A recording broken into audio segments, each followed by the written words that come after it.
Hello everyone, good morning. कैसे हैं आप सब? तो आज आप सबको पता है, आज एंटोमोलॉजी का हमारा लास्ट लेक्चर है और यहाँ पे हम डिस्कस करने वाले हैं कुछ इम्पॉर्टेंट टॉपिक्स जो हमें बच गए थे, या कुछ ऐसे टॉपिक्स जो आप बच्चों ने डिमांड किए थे। और मैंने आपको एक होमवर्क भी दिया था, क्लासिफिकेशन ऑफ इंसेक्टिसाइड्स। चलिए बात करते हैं इन सब बात के बारे में। पहले अगर आप आ चुके हैं क्लास में तो कंफर्मेशन दे दो, हेलो हाय जो भी बोलना है, गुड मॉर्निंग मैसेज कर दीजिए ताकि पता चल जाए कि आप सब क्लास में आ चुके हैं। हाँ जी, गुड मॉर्निंग दीपिका। अगर बाकी लोग भी क्लास में आ चुके हैं, गुड मॉर्निंग त्याग, तो बता दीजिए, कंफर्मेशन दे दीजिए। देन हम अपना लेक्चर कंटिन्यू करेंगे आज का।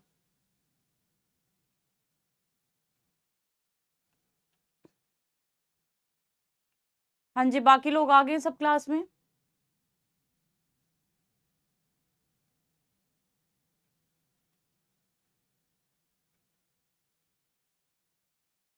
गुड मॉर्निंग अभिषेक। हम्म, अभी तो और भी बच्चे आने हैं। गुड मॉर्निंग कुणाल, ओम प्रकाश है ना? अब तो नाम भी मुझे आपके याद हो गए हैं। रुद्र है, और कौन कौन बच्चे हैं इस क्लास में? ठीक है, तो सबसे पहले कंफर्मेशन दे दो, देन हम अपना टॉपिक स्टार्ट करेंगे। हाँ जी, गुड मॉर्निंग वानी जी। चलिए, सो अभी तक जो हम पढ़ चुके हैं, आप सबको पता है, हमने बेसिक पार्ट कवर कर लिया। एपिकल्चर पढ़ लिया, सेरिकल्चर पढ़ लिया, लैग कल्चर पढ़ लिया। देन हमने इंपॉर्टेंट पेस्ट के बारे में बात कर ली। आज हम क्या बात करने वाले हैं, अभी आपको पता है कि ये सारा हमने कवर कर लिया, बेसिक्स इंसेक्ट पेस्ट। आज हम बात करने वाले हैं क्लासिफिकेशन ऑफ इंसेक्टिसाइड्स के बारे में, कि क्या इंसेक्टिसाइड्स की क्लासिफिकेशन है। देन हम बात करेंगे कि क्या केमिकल कंट्रोल है, या कौन कौन से तरीके से केमिकल्स को क्या किया जाता है, यूज किया जाता है। आईजीआर इंसेक्ट ग्रोथ रेगुलेटर्स कौन कौन से हैं, और थोड़े बहुत फैक्ट्स हैं उनके बारे में बात करेंगे, और कुछ पीवाईक्यूज को सॉल्व करेंगे। ठीक है जी, राइट। सो ये हमारा आज का टॉपिक रहने वाला है। ओके, सो करें स्टार्ट? अगर आप बोलो तो सब आ गए तो स्टार्ट करें। ओके देन, चलिए। सबसे पहले तो आप लोगों को मैंने एक असाइनमेंट दी थी, जिसमें मैंने बोला था कि क्लासिफिकेशन ऑफ इंसेक्टिसाइड्स आप लोग करके आएंगे। पहले मुझे ये बताइए, क्या आप करके आए हैं? दूसरा मैंने बोला था chemical name and trade name of insecticides, ये आपने टेबल बनाना है, ये आपको आना चाहिए। करके आए हो बेटा? कर लिए सबने? चलिए फिर तो और भी इजी हो जाएगा। सबसे पहले बात करते हैं कि एंट्री के बेसिस पे हम क्लासिफिकेशन कैसे कर सकते हैं केमिकल्स की या इंसेक्टिसाइड की। दो टाइप के पॉइजन होते हैं, एक होते हैं आपके कॉन्टेक्ट पॉइजन और एक होते हैं स्टमक पॉइजन। कॉन्टेक्ट पॉइजन क्या होते हैं कि जब भी इंसेक्ट आएगा किसी होस्ट के कांटेक्ट में, और वहां पे आपने मान लो कोई स्प्रे किया है, तो अल्टीमेटली जैसे जो क्यूटिकल है उसके थ्रू जो इंसेक्टिसाइड होता है वो इंसेक्ट की बॉडी में चला जाता है और इंसेक्ट को किल कर देता है। तो कॉन्टेक्ट पॉइजन में क्या हुआ कि जो टॉक्सिकेंट है वो इंसेक्ट की बॉडी में क्यूटिकल के थ्रू एंटर कर जाता है। दूसरा है स्टमक पॉइजन। स्टमक पॉइजन में क्या होता है कि जो इंसेक्ट होता है उसको खाना पड़ता है, चीज को खाएगा, जैसे जहां पे भी स्प्रे किया है उसको खाएगा, और उसके बाद में अल्टीमेटली उसकी बॉडी में वो जाएगा और पॉइजनिंग कर देगा, उसको हम बोलते हैं stomach poison. For example BT की बात कर लेते हैं, सबसे कॉमन बीटी क्या है हमारे पास में, स्टमक पॉइजन है। ठीक है, कॉन्टेक्ट पॉइजन क्या बोला कि ऐसा पॉइजन जो क्या करता है, बॉडी में एंटर करता है और क्यूटिकल के थ्रू एंटर करता है, सिंपली। चलिए, अगला हमारे पास में है फ्यूमिगेंट्स। अब फ्यूमिगेंट्स क्या होते हैं? फ्यूमिगेंट्स होते हैं जो फ्यूम्स बनते हैं, फ्यूमिगेंट्स होते हैं जो वेपर या गैशियस, पीछे भी लिख देती हूं।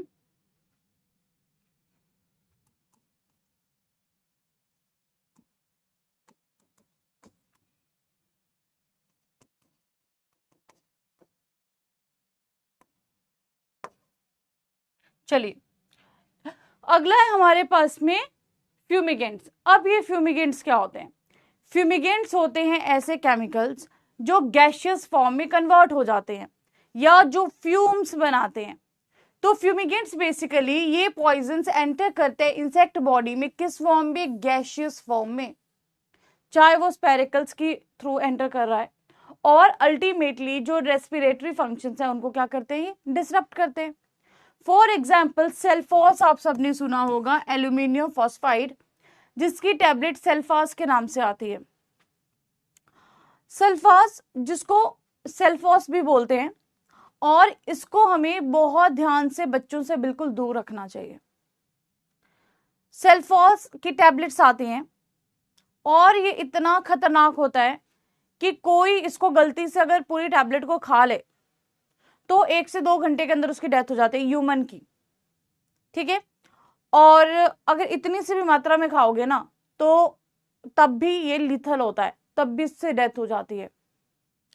बहुत सारे फार्मर्स ऐसे हैं जिन्होंने सेल्फॉस की हेल्प से सुसाइड किया है। तो ये बहुत खतरनाक इंसेक्टिसाइड है और बेसिकली फ्यूमिगेंट है, और अगर ये टैबलेट की फॉर्म में आता है, कोई भी इंसेक्टिसाइड है, उसको हमेशा बच्चों से दूर रखो। ठीक है, हमेशा बच्चों से दूर रखो। राइट, चलिए अगला हमारे पास में है सिस्टेमिक पॉइजन्स। तो सिस्टेमिक पॉइजन्स जो होते हैं वो क्या करते हैं? इंसेक्ट की बॉडी में जाते हैं, और बॉडी में जाके वो क्या करते हैं? फीड जो आपका इंसेक्ट है उसको क्या करेंगे? किल करेंगे। कैसे? कोई सकिंग टाइप के पेस्ट है, अगर आपने क्या किया, किसी प्लांट को कोई स्प्रे किया, अब जहां पे आपने स्प्रे किया है ना वो वहां पे नहीं रहेगा इंसेक्टिसाइड, वो पूरे प्लांट की बॉडी के अंदर मूव करेगा। तो जो सकिंग टाइप ऑफ पेस्ट हैं, जब वो सिस्टेमिक इंसेक्टिसाइड से डील करेंगे, वो तो सैप को सक कर रहे हैं ना, तो पूरी बॉडी में सैप के साथ भी इंसेक्टिसाइड भी है।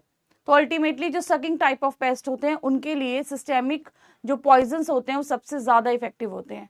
जो सिस्टेमिक पॉइजन्स होते हैं सकिंग टाइप ऑफ इंसेक्ट्स के लिए काफी इफेक्टिव होते हैं। राइट, अगला हमारे पास में based on the mode of the action. अब मोड ऑफ द एक्शन के बेसिस पे हम कैसे क्लासिफाई कर सकते हैं? पहला हमारे पास में है फिजिकल पॉइजन। अब फिजिकल पॉइजन क्या करता है? जब बॉडी के ऊपर फिजिकल इफेक्ट्स करेगा कॉज, तो उसको हम क्या बोल देंगे? फिजिकल पॉइजन बोल देंगे। अल्टीमेटली जो क्यूटिकल है, क्यूटिकल को ये क्या करता है? डिसरप्ट करता है।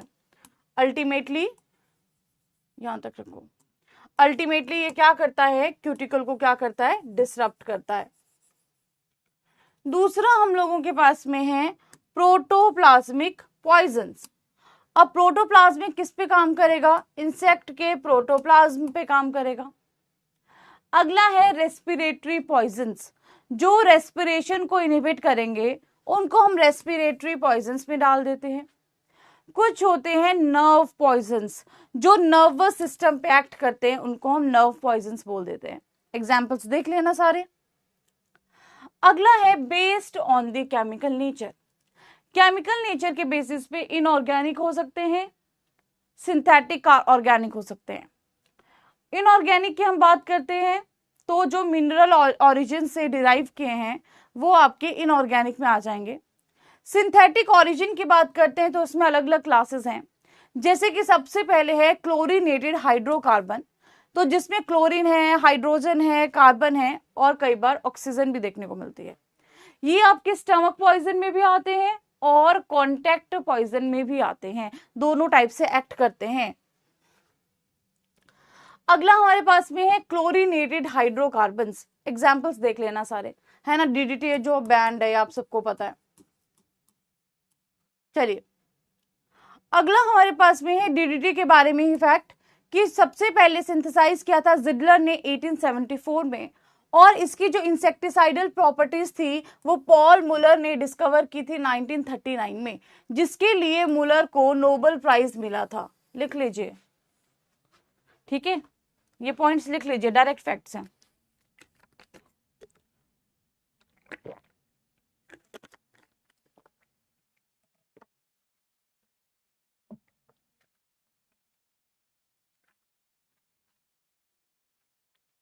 राइट,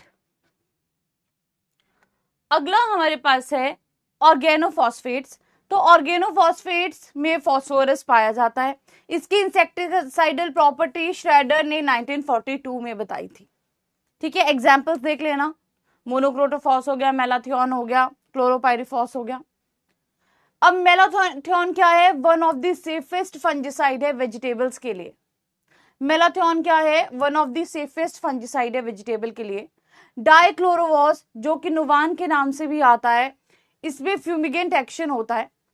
फोरेट ग्रेनुलर फॉर्मुलेशंस के फॉर्म में अवेलेबल होता है। और जो क्लोरोपाइरिफॉस है वो टर्माइट्स के लिए और सॉइल इंसेक्ट्स के लिए यूज किया जाता है।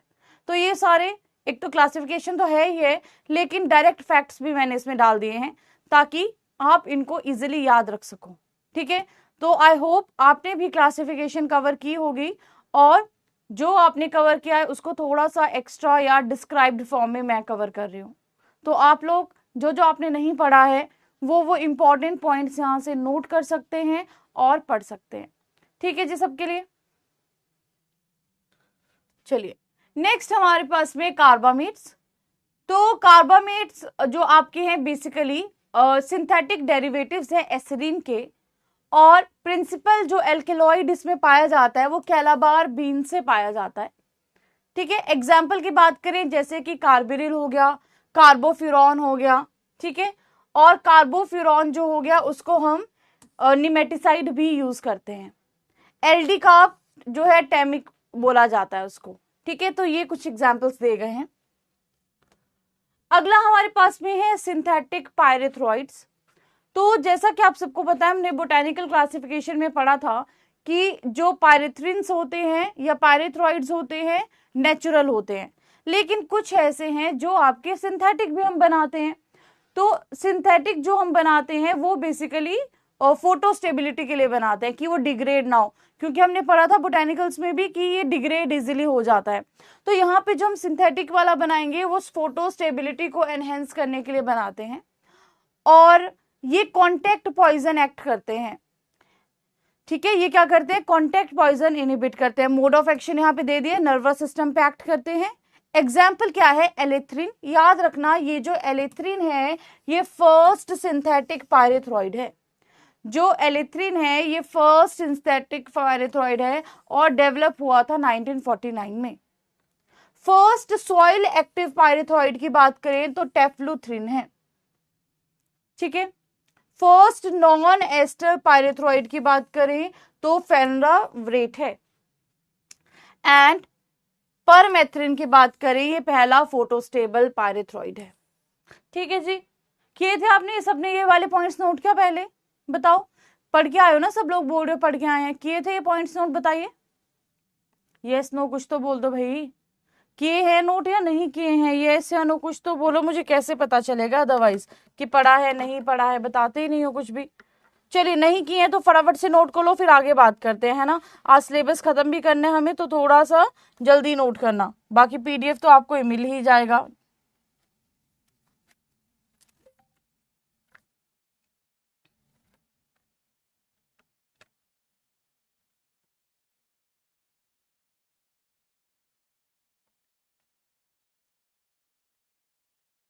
चलिए कर लोगे नोट तो बताना, ठीक है। और फिर उसके बाद में कुछ एक्स्ट्रा फैक्ट्स है वो भी कवर करवाऊंगी।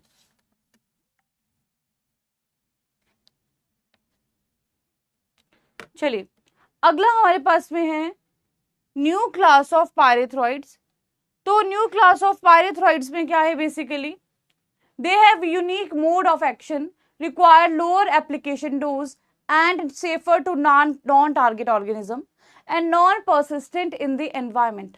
अब ये जो न्यू क्लास ऑफ इंसेक्टिसाइड है, इसमें जो भी इंसेक्टिसाइड आएंगे ये क्या होते हैं? सेफर होते हैं नॉन टारगेट ऑर्गेनिज्म के लिए, जो बहुत इंपॉर्टेंट है। क्योंकि जब हम कोई पेस्टिसाइड का स्प्रे करते हैं तो जो टारगेट ऑर्गेनिज्म है वो तो मरता ही मरता है, नॉन टारगेट भी किल हो जाता है। ठीक है, तो सबसे पहले बात करते हैं नई क्लास में क्या क्या चीजें आती हैं, जैसे कि नियोनिकोटिनॉइड्स हैं।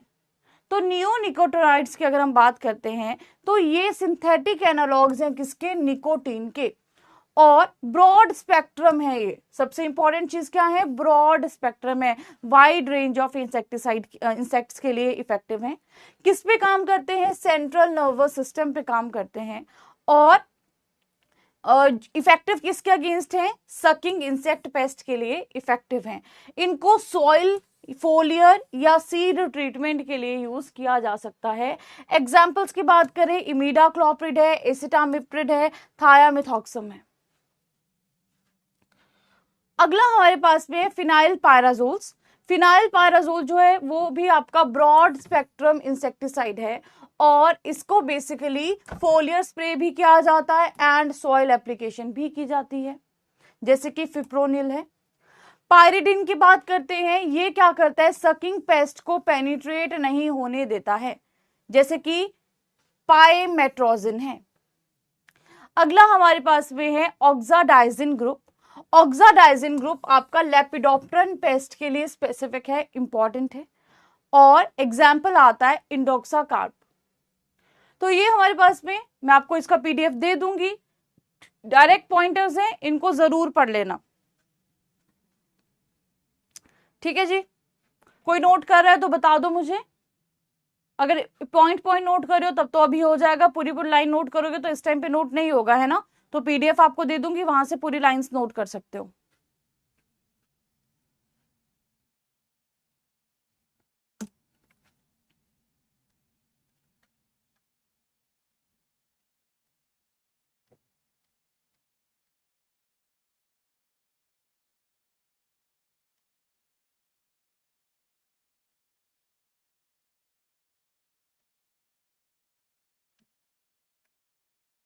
चलिए अगला, नेक्स्ट है थायोयूरिया डेरिवेटिव्स। थायोयूरिया डेरिवेटिव्स आपके सकिंग पेस्ट एंड माइट्स के लिए इफेक्टिव होते हैं। Example diafenthiuron. Sulphite ester group. Sulphite ester group, sulphite मैंने किसके लिए बताया था, माइट्स के लिए, तो ये माइट्स के लिए इफेक्टिव होता है। एग्जाम्पल प्रोपेरगाइट। अगला है डायअमाइड ग्रुप। डायअमाइड ग्रुप को भी हम लेपिडोप्टेरन पेस्ट के लिए ही यूज करते हैं, ठीक है। एग्जाम्पल्स आप देख सकते हो। अब बात करते हैं कौन से इंसेक्टिसाइड का क्या नाम है। हाँ, थोड़ा बहुत नोट कर लो, जो छूट जा रहा है उसको बाद में आप पीडीएफ से पढ़ सकते हो, है ना, क्यों, ताकि हमारे सारे टॉपिक्स अभी कवर हो जाए। इसलिए मैं चाह रही थी कि आप पॉइंटर्स नोट कर लो, बाकी सारी पीडीएफ आपको मिल जाएगी। चलिए, क्योंकि कुछ फैक्ट्स भी मैं अपनी तरफ से एडिशनल करवाना चाहती हूँ आप सबको, सो दैट आप वो भी नोट कर पाओ, इसलिए मैं चाह रही थी ये वाला हम पहले कवर कर लें। चलिए अब इंसेक्टिसाइड ग्रुप की बात करते हैं। कुछ इंसेक्टिसाइड ग्रुप दिए गए हैं, उनके एग्जाम्पल दिए गए हैं एंड मोड ऑफ एक्शन दिए गए हैं कि वो काम कैसे करता है। तो यहां से आप डायरेक्ट टेबल्स को फॉलो कर सकते हो, जैसे कि फॉर एग्जाम्पल ऑर्गेनोक्लोरिन्स में डीडीटी है, सिंथेटिक पायरेथ्रॉइड्स में एलेथ्रिन है, साइपरमेथ्रिन है, साइक्लोडायंस में एंडोसल्फान है, ऑर्गेनोफॉस्फेट में मोनोक्रोटोफॉस है, कार्बामेट में आपका कार्बोफ्यूरॉन है, नियोनिकोटिनॉइड्स में आपका इमिडाक्लोप्रिड है, फिनाइल पायराजोल में आपका फिप्रोनिल है। तो यहां से आप डायरेक्ट जितने भी इंसेक्टिसाइड ग्रुप हैं, क्या उनके एग्जाम्पल हैं, कैसे वो काम करते हैं, एडिशनल दिया ये सारा कैसे काम करते हैं, ठीक है। चलिए अगला देखते हैं। अगला हमारे पास में अगेन अगर हम इसी को कंटिन्यू करें तो एवरमैक्टिन्स है, जिसमें एबामैक्टिन आता है, पाइमेट्रोजिन है जिसका एग्जाम्पल पाइमेट्रोजिन है, ठीक है, ऑक्साडाइजिन है जैसे कि एग्जाम्पल है इंडोक्साकार्प, डायमाइड्स है, देन टेट्रोनिक एसिड है, देन फॉर्माएमिडिन्स है। तो जितने भी आपके सारे हैं ना, सभी मैंने यहाँ पे डाल दिए कि कोई भी पढ़ना होगा तो आप पढ़ सकते हैं, तो इस टेबल को आप रेफर कर सकते हैं। नाउ अब हम बात करेंगे ट्रेड नेम्स क्या है कौन कौन से इंसेक्टिसाइड्स की। तो यहाँ पे जैसे कि इमिडाक्लोप्रिड है, प्राइड के नाम से आता है, कॉन्फिडोर के नाम से आता है, एलडी कार्ब है, टेमिक के नाम से आता है, मिथाइल डेमेटॉन है, मेटासिस्टॉक्स के नाम से आता है, यहाँ से क्वेश्चन भी आता है, परमेथ्रिन है, एम्बुश के नाम से आता है, साइपरमेथ्रिन है, सैम्बुश के नाम से आता है, कार्बेरिल है, सेविन के नाम से आता है, मोनोक्रोटोफॉस है, एजोड्रिन के नाम से आता है, कार्बोफ्यूरॉन है, फ्यूराडान के नाम से आता है। तो ये जो ट्रेड नेम है बहुत सारे स्टेट एग्जाम्स में डायरेक्ट क्वेश्चन पूछ लिया जाता है कि इसका ट्रेड नेम क्या है, तो आपको यहाँ से पता होना चाहिए कि किसका ट्रेड नेम क्या है डायरेक्ट।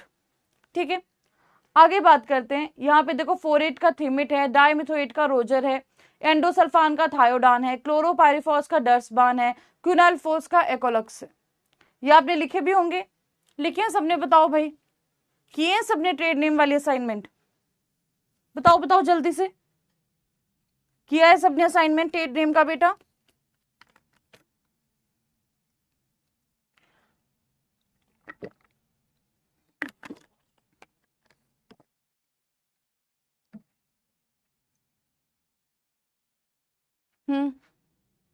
नहीं किए हैं तो कोई बात नहीं, यहां से सब नोट कर लेना। ठीक है, अब देखो इसी चीज को थोड़ा सा और इजी बनाने के लिए मैंने क्या किया है, एक तरफ सारे इंसेक्टिसाइड दे दिए हैं और एक तरफ सारे ट्रेड नेम दे दिए हैं। तो यहाँ पे कैटेगरी देखो, सबसे पहले ऑर्गेनोक्लोरिन है। ऑर्गेनोक्लोरिन में क्या क्या आता है, क्या उनके ट्रेड नेम है। ऑर्गेनोफॉस्फेट में कौन कौन से आते हैं, क्या क्या उनके ट्रेड नेम है। तो यहाँ पे सारे टेबल्स मैंने आपको प्रोवाइड कर दिए हैं। ठीक है, अगर आपने नहीं किया है तो यहां से पढ़ लेना, कुछ नहीं है इसमें। क्या इंसेक्टिसाइड की केमिकल नेचर है और किस नाम से मार्केट में बिकता है। जिस नाम से मार्केट में बिकता है उसी नाम को हम बोल देते हैं बेटा ट्रेड नेम।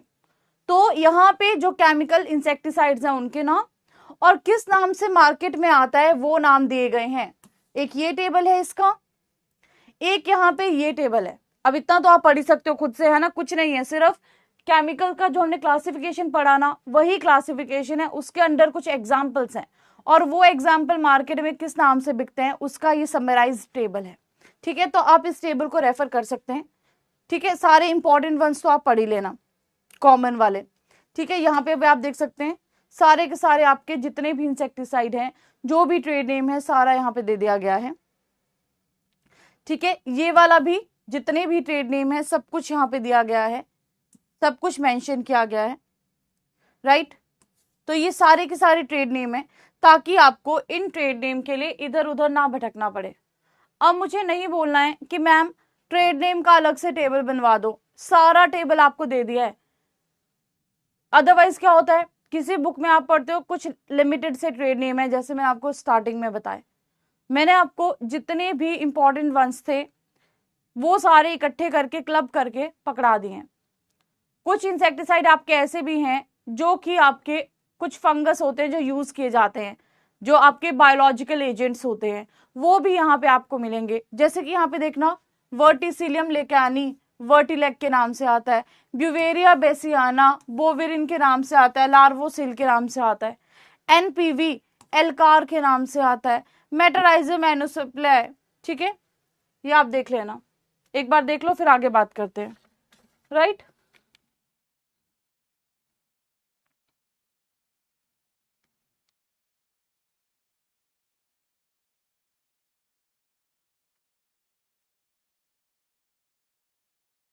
ठीक है, राइट। तो यहाँ पे जितने भी ट्रेड नेम है, हाँ बायोलॉजिकल भी दिए हैं मैंने, सब कुछ दिया है, मैं बोल तो रही हूँ मिसलेनियस भी दिया है। देखो कुछ आपकी फॉर्मुलेशंस भी मैंने यहाँ पे दी हुई हैं। ठीक है, तो आप इसको देख सकते हैं, देख लो इसको, फिर आगे बात करते हैं।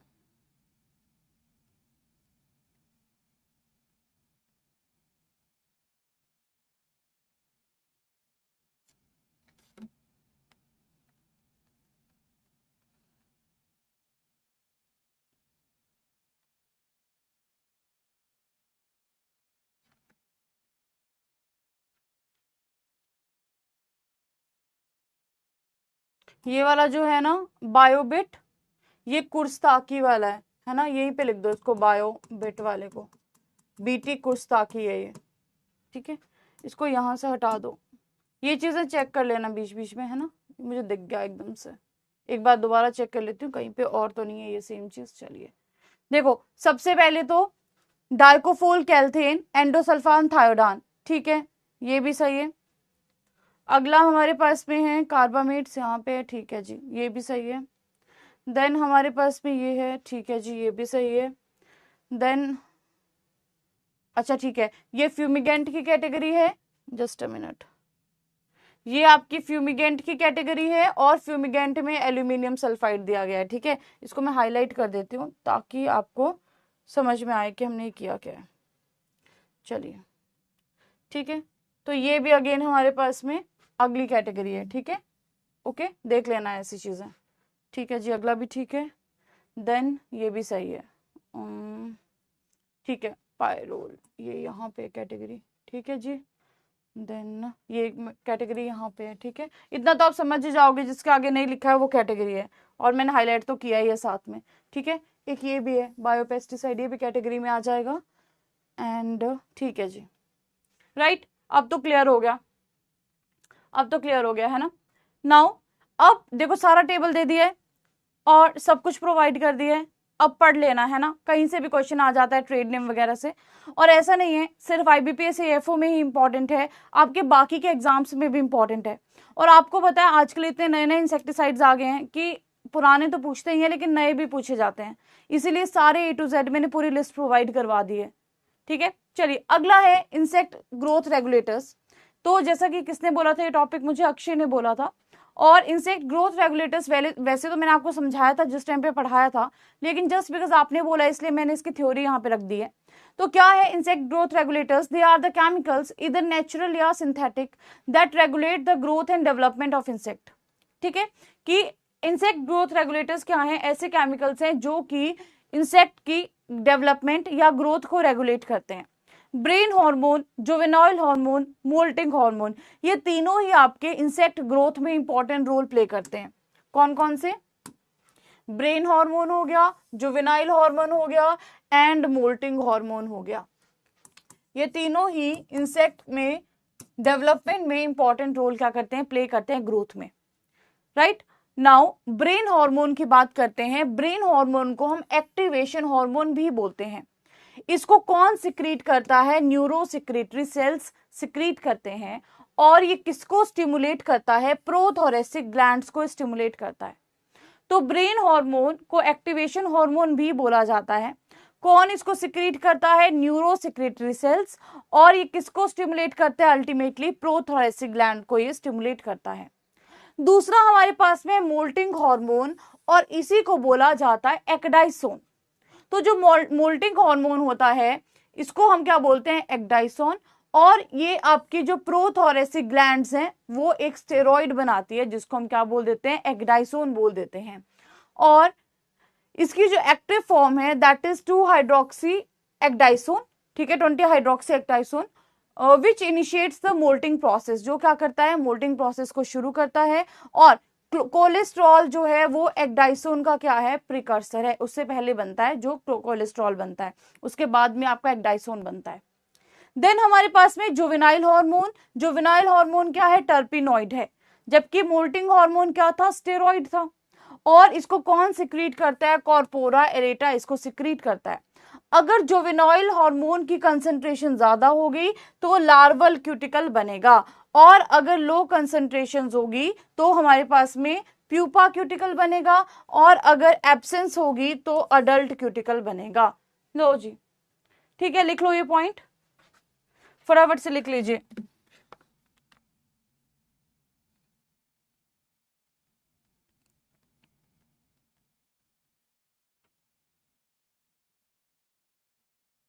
ठीक है, 20 ही है। चलिए ठीक है, तो लो कंसंट्रेशन, हाई कंसंट्रेशन और एब्सेंस, कौन कौन सा क्यूटिकल बनेगा? सामने दिया है। कौन किसको सिक्रीट करता है? ये भी सामने दिया गया है। ठीक है, चलिए अगला point. A specific concentration of these hormone is required for growth and development in insect. ठीक है, कि स्पेसिफिक कंसेंट्रेशन चाहिए ग्रोथ एंड डेवलपमेंट के लिए। By manipulating these concentrations through the timely application of synthetic analogs of these hormones, such as juvenoids and ecdysoids, pest control can be effectively achieved. कि अगर हम इन concentrations को manipulate कर दें तो हम pest control कर सकते हैं। अगला fact, in 1967 William coined the term third generation pesticide to describe the use of juvenile hormone and analogs in the pest control. ठीक है। तो ये जितने भी हमारे पास में हार्मोनल जो भी कंट्रोल आ रहा है, इनको हमने थर्ड जनरेशन पेस्टिसाइड में बताया गया। ठीक है जी।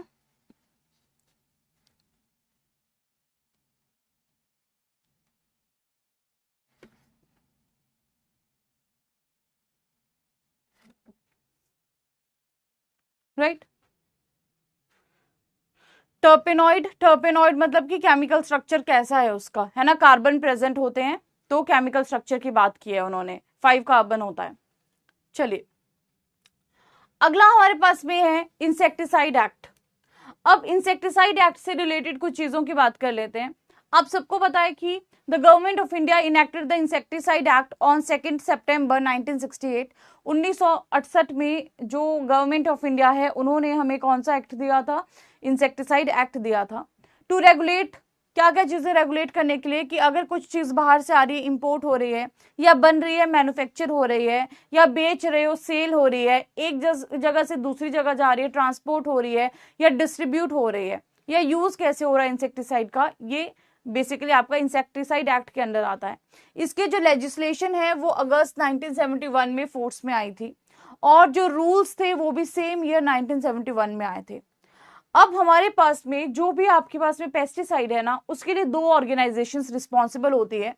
एक है सेंट्रल इंसेक्टिसाइड बोर्ड और साथ में रजिस्ट्रेशन कमेटी। तो सेंट्रल इंसेक्टिसाइड बोर्ड इंडिया में पेस्टिसाइड्स को रेगुलेट करता है। ये क्वेश्चन आपका एक एग्जाम में पूछा गया है। अब मुझे एग्जाम का नाम तो नहीं याद आ रहा है, लेकिन ये वाला क्वेश्चन पूछा गया है कि सेंट्रल इंसेक्टिसाइड बोर्ड या जो पेस्टिसाइड रजिस्ट्रेशन है इंडिया में कौन रेगुलेट करता है, तो सेंट्रल इंसेक्टिसाइड बोर्ड रेगुलेट करता है। अगला, सेंट्रल इंसेक्टिसाइड लेबोरेटरी फरीदाबाद में लोकेटेड है, और ये बेसिकली आपकी क्वालिटी कंट्रोल के लिए लेबोरेटरी है, पेस्टिसाइड के क्वालिटी कंट्रोल के लिए। ओके, ये वाला काट दो, इसका कुछ नहीं है। चलिए नाउ लिख लिया यहां तक।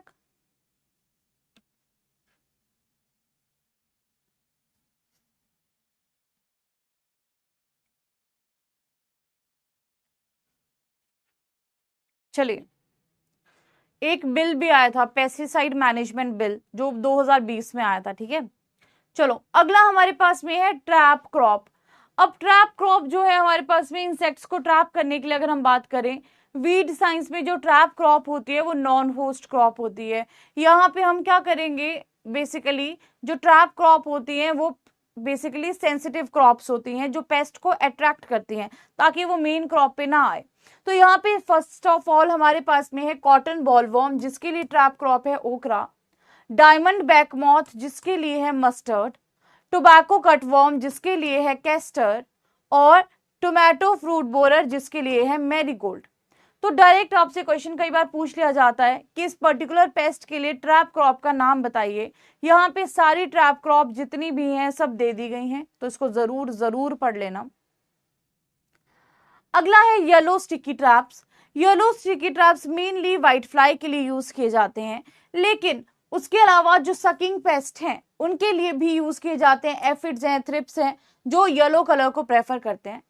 अगर हम थ्रिप्स की बात करते हैं तो थ्रिप्स के लिए मेनली ब्लू स्टिकी ट्रैप्स का यूज किया जाता है।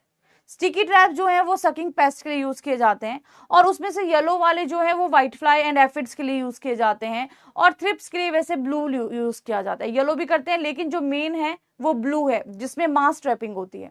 So most effective colour of sticky trap used for mass trapping of thrips is blue. देखो लिखा भी है कि मेरे बोलने से पहले कि थ्रिप्स के लिए जो सबसे ज्यादा इंपॉर्टेंट आपका मास ट्रैपिंग की जाती है वो ब्लू ट्रैप से की जाती है। इंस्टॉलिंग 10 to 12 ब्लू या yellow sticky traps per hectare is effective to manage the grape thrips. है ना, कई बार पूछ लेते हैं पर हेक्टेयर कितना लगाना चाहिए। These insects are attracted to yellow or blue color and get trapped on the sticky material। ये मैंने आपको बताया है कि कलर की तरफ अट्रैक्ट होते हैं, स्टिकी मटेरियल होता है, वहीं पे फंस के रह जाएंगे। अगला है अट्रैक्टेंट या फिर फेरोमोन ट्रैप। तो synthetic pheromones are placed inside the trap to attract mostly male. ये भी मैंने आपको बताया कि जब भी हम बात करेंगे सिंथेटिक ट्रैप की तो उसमें फीमेल के हार्मोन डाले जाते हैं ताकि मेल उसकी तरफ अट्रैक्ट हो। तो an attractant chemical cuelure is used for the management of melon fruit fly. ठीक है, right. Methyl eugenol is the food और attractant for the fruit fly, very important. ठीक है, ये दोनों फैक्ट्स देख लेना। अगला हमारे पास में लाइट ट्रैप। लाइट ट्रैप किसके लिए यूज किए जाते हैं? ऐसे इंसेक्ट्स के लिए जो लाइट की तरफ को अट्रैक्ट होते हैं। तो जो भी नॉक्टर्नल इंसेक्ट्स हैं उनके लिए हम लाइट ट्रैप्स को यूज कर सकते हैं, जो भी रात में लाइट की तरफ को अट्रैक्ट होते हैं या पॉजिटिव फोटोट्रॉपिक हैं, दैट मीन्स जो लाइट की तरफ को अट्रैक्ट होते हैं। ठीक है, और हम इसके लिए क्या करते हैं, लाइट ट्रैप्स को 1 से 2 मीटर की हाइट पे क्या करते हैं, इंस्टॉल करते हैं, और उसके बेस पे हम पानी भर के रख देते हैं। पानी भर के क्यों रखेंगे टब? ताकि जो आपके लाइट की तरफ, आपने देखा ना जैसे इंसेक्ट आता है लाइट की तरफ, वो एकदम से उससे टकरा के नीचे गिरता है, तो नीचे पानी होगा ना तो उसमें वो आ जाएगा, है ना। तो लाइट ट्रैप्स वेरी इंपॉर्टेंट। ये क्वेश्चन एक जगह पे पूछा भी गया है कि लाइट ट्रैप्स किसको कंट्रोल करने के लिए यूज किए जाते हैं? Moth and Beatles. ये आपका एक जगह पे क्वेश्चन पूछा गया है, लाइट ट्रैप्स किसको कंट्रोल करने के लिए यूज किए जाते हैं? तो लिख लीजिए मॉथ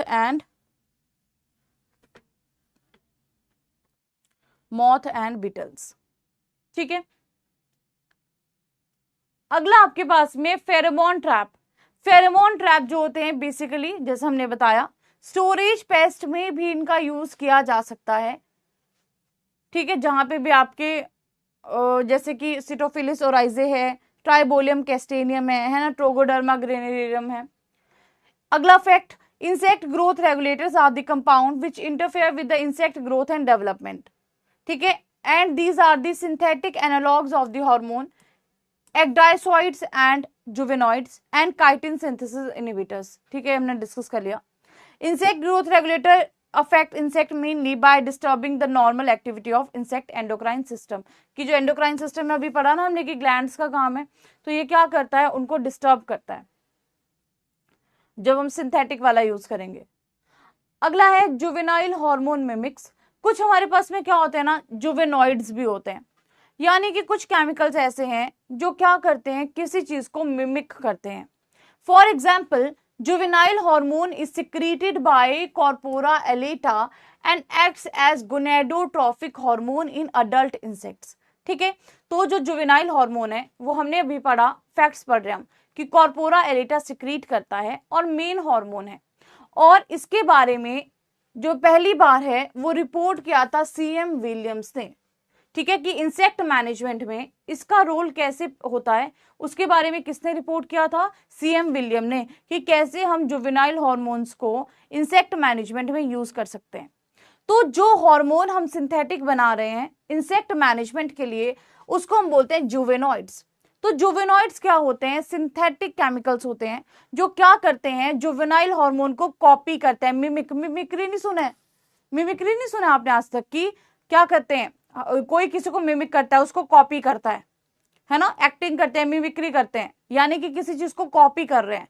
तो जो जुवेनॉइड होते हैं ना, वो ऐसे केमिकल्स होते हैं जो जुवेनाइल हार्मोन की कॉपी होते हैं, लेकिन सिंथेटिक कॉपी होते हैं, और उनका मेन काम क्या होता है कि उनको मैनेजमेंट में यूज किया जाता है। राइट, तो जुवेनॉइड्स क्या है, आपके ऐसे हॉर्मोन्स हैं जो हमने सिंथेटिकली बनाए हैं और मैनेजमेंट के लिए बनाए हैं। राइट, ये बता दिया कि पहले, सबसे पहले विलियम्स ने बताया था और स्लैमा ने बताया था।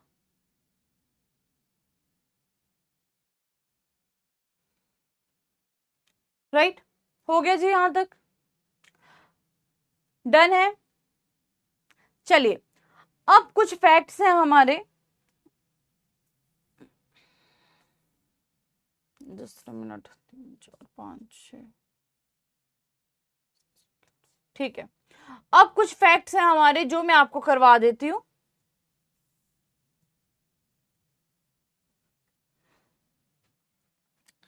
चलिए, कुछ फैक्ट्स को नोट कर लेते हैं अब, जो आपके एडिशनल फैक्ट्स हैं और जो आपको काम आएंगे आगे। ठीक है,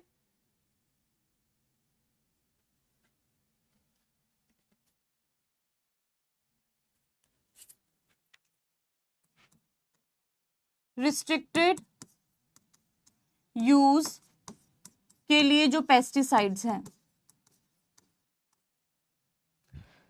जैसे कि एल्यूमिनियम फॉस्फाइड है। गेहूं में नहीं डालते ये टैबलेट्स, याद है, गेहूं में डालते हैं, ठीक है,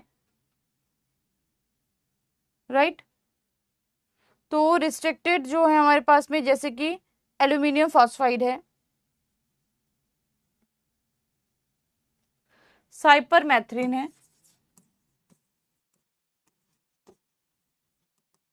ठीक है, एल्यूमिनियम फॉस्फाइड है, साइपरमेथ्रिन है।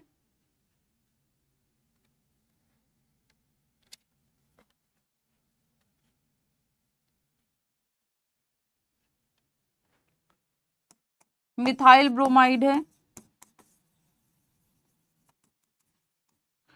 ठीक है, डीडीटी तो बैन है, आप सबको पता है।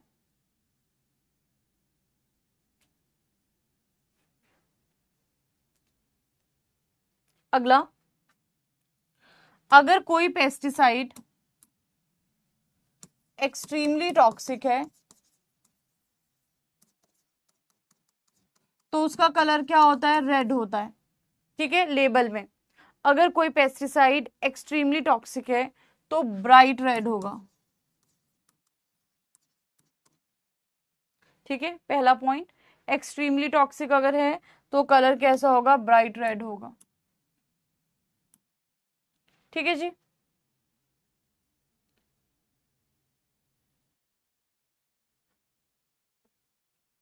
इसका एक टेबल ही बनवा देती हूँ, आपको लिथल डोज भी करवानी है तो इसका एक टेबल बना देते हैं। लिथल डोज तो आपको पता है ना, ऐसी डोज जो 50 LD50 लिखा होता है, ऐसी डोज जो कि 50% इंडिविजुअल्स को किल कर दे, 50% इंडिविजुअल्स को मार दे, उसको हम क्या बोल देते हैं, लिथल डोज बोल देते हैं।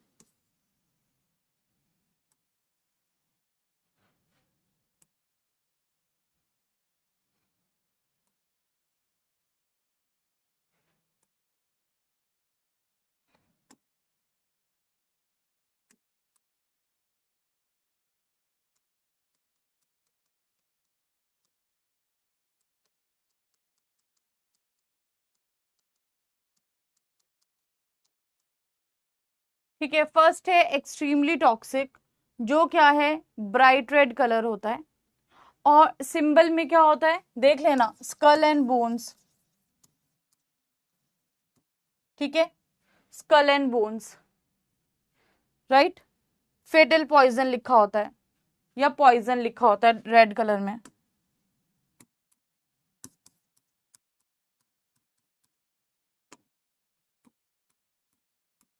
ठीक है, लिख लो ये पॉइंट।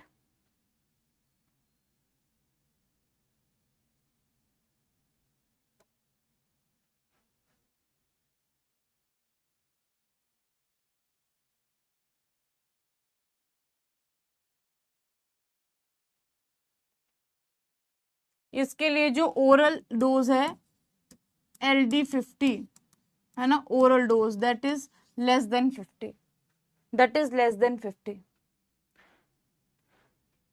दूसरा हमारे पास है हाईली टॉक्सिक,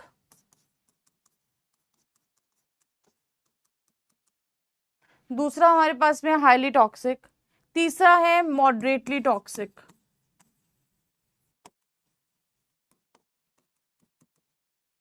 तीसरा है हमारे पास में मॉडरेटली टॉक्सिक। अगला है स्लाइटली टॉक्सिक, अगला है स्लाइटली टॉक्सिक,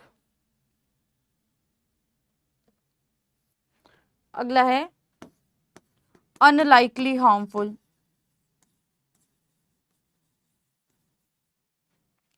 ठीक है।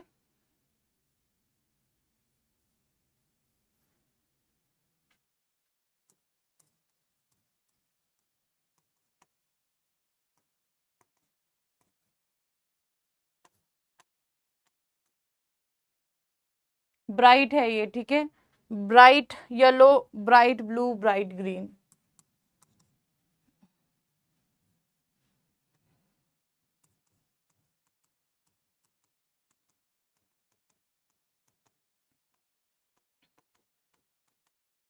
ठीक है जी।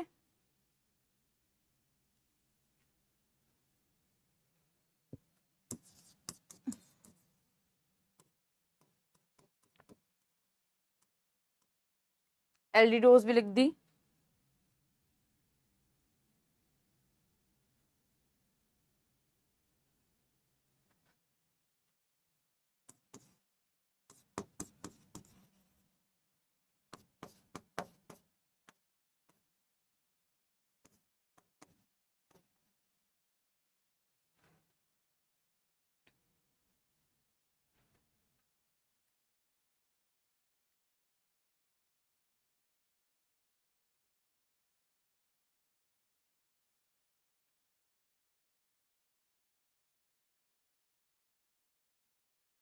पाँच सौ एक से 1000, देन 1001 से इधर 5000 होगा, इधर होगा 5000, है ना, क्योंकि ओरल की बात कर रहे हैं 5000 होगा।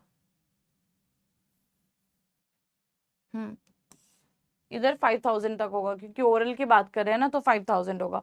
और लास्ट में मोर देन 5000 होगा, लास्ट में मोर देन 5000 होगा। नोट करो इस पॉइंट को, फिर आगे बात करते हैं।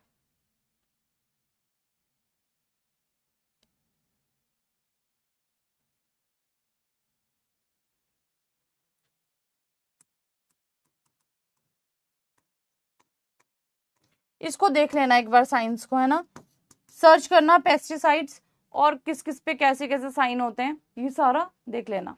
चलिए,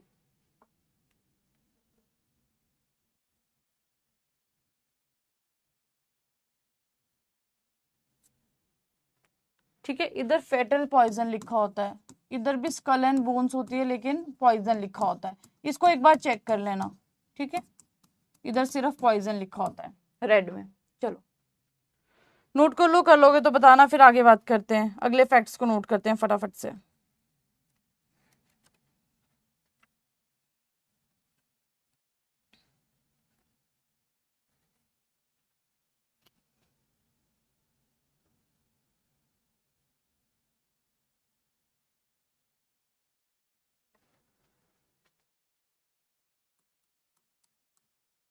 पेरिस ग्रीन जो कि copper acetate and copper arsenate का कॉम्बिनेशन है। पेरिस ग्रीन जो कि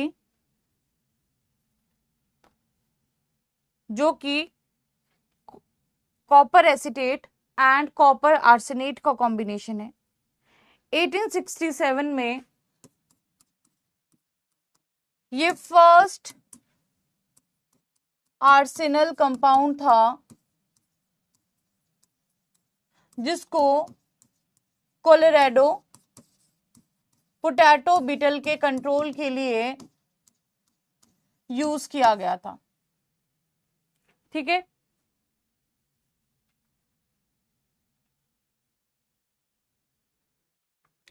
dry die is a fine silica gel जो क्या करता है, क्यूटिकल को तोड़ देता है इंसेक्ट की। तो ड्राई डाई क्या है, आपका फाइनली डिवाइडेड सिलिका जेल है जो एब्रेड कर देता है इंसेक्ट क्यूटिकल को।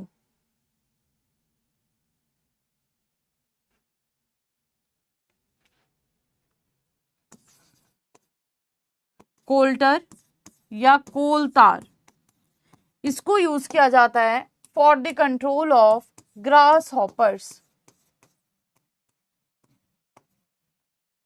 लिखते चलो फटाफट पॉइंट्स ताकि ये कवर हो जाए हमारे आज ही, है ना।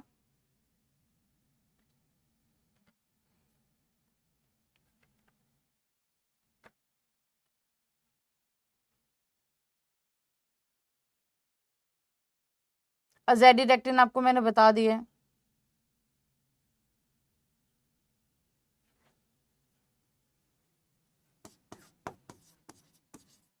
अजेडिरेक्टिन को किसने डिस्कवर किया था, रामबोल्ड ने। ठीक है,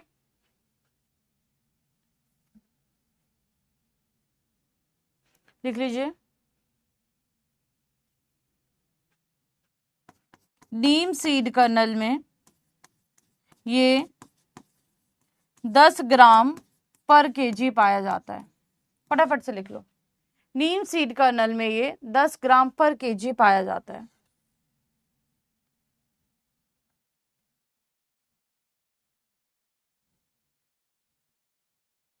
ठीक है,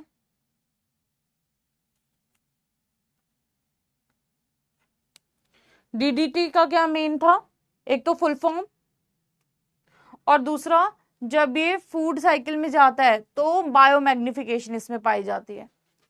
ठीक है, बढ़ जाता है।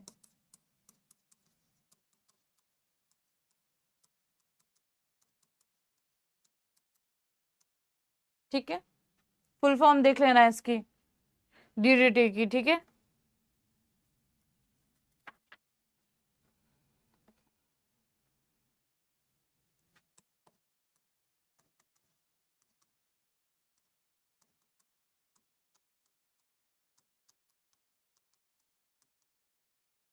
तो डीडीटी की फुल फॉर्म क्या है, diphenyl trichloro ethane.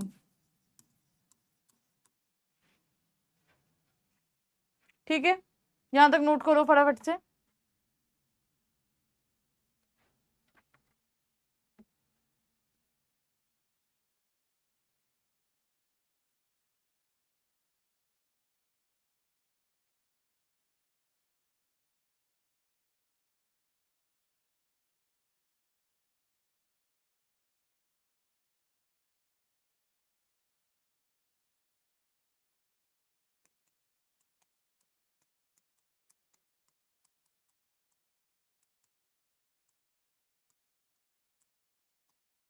BHC hexa chloro साइक्लोइथेन,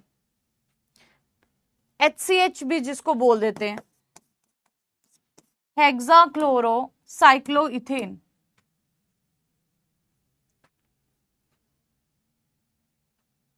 ठीक है, सबसे पहले किसने सिंथेसाइज किया था, माइकल फेरेडे ने। सबसे पहले किसने सिंथेसाइज किया था, माइकल फेरेडे ने।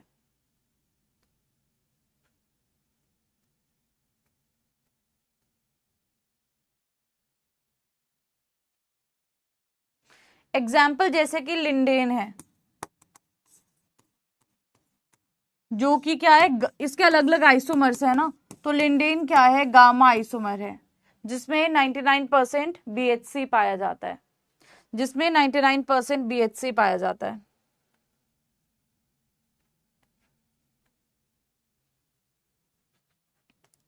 डाइक्लोरवॉस हाईली टॉक्सिक टू बीज,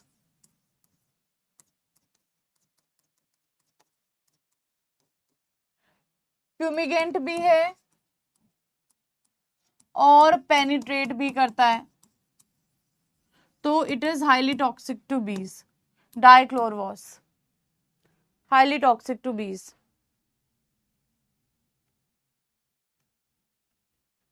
मेलाथियोन सेफली रिकमेंडेड फॉर, एक तो वेजिटेबल्स और गोडाउंस, गोडाउंस में भी स्टोर्ड ग्रेन पेस्ट के लिए भी यूज किया जाता है मेलाथियोन, याद रखना, वेरी इंपॉर्टेंट। ठीक है,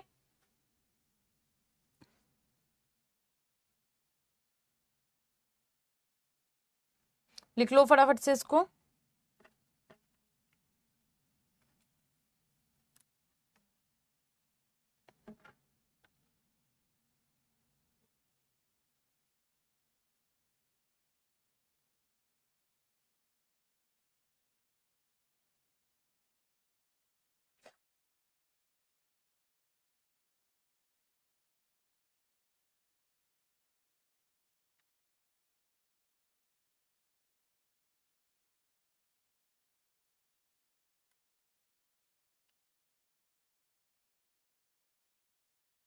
चलिए डन, नाउ यहां तक कर लिया सबने। चलिए देखो, हमने एंटोमोलॉजी का ऑलमोस्ट सारा पार्ट पढ़ लिया। अब मैं आपके लिए कुछ एडिशनल फैक्ट्स लाई थी, और वो एडिशनल आपके फैक्ट्स थे निमेटोलॉजी से, कि कौन सा इंसेक्टिसाइड है, कौन सा आपका निमेटोड है जो आपका एक्टोपैरासिटिक है, कौन सा आपका एंडोपैरासिटिक है ना। छोटी छोटी चीजें जो आपको पता होनी चाहिए। तो मैंने जो बेसिक से हिस्ट्री है आपके लिए यहाँ पे रख दी है, और बेसिक से फैक्ट्स भी यहाँ पे रख दिए हैं। आप एक बार इसको पढ़ लेना कि जो फर्स्ट प्लांट पैरासिटिक निमेटोड था वो निधम ने दिया था, ठीक है, एंगुइना ट्रिटिसाई। कहाँ से? व्हीट ग्रेन से। एंगुइना ट्रिटिसाई का पहले नाम जो था वो विब्रियो ट्रिटिसाई था, बाद में चेंज होकर उसका नाम एंगुइना ट्रिटिसाई हुआ, ठीक है।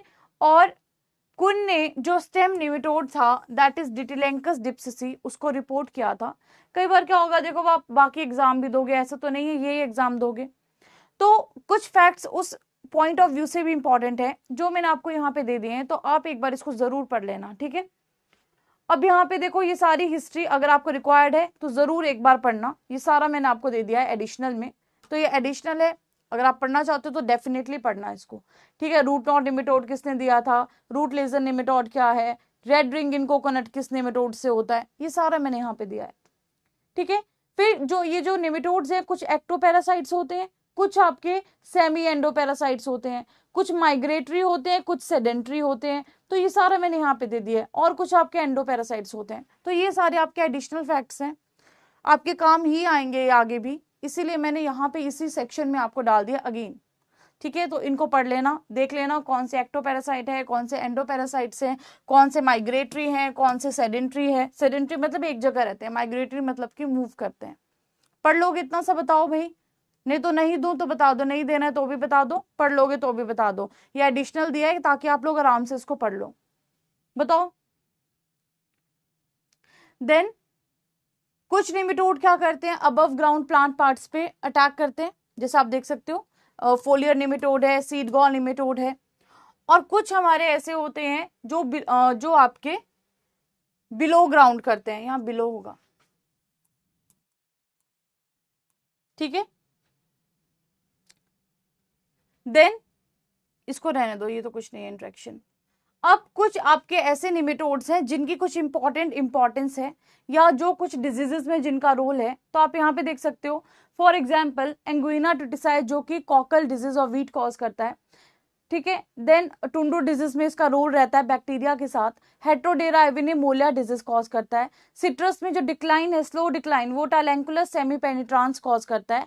बनाना में डिक्लाइन जो है निमेटोड रेडोफोलस सिमिलस कॉज करता है। राइस रूट नॉट निमेटोड है मेराइडोगाइने स्पीशीज, और जो उफरा डिजीज ऑफ राइस है वो डिटिलेंकस ऑनगस्टस से होता है।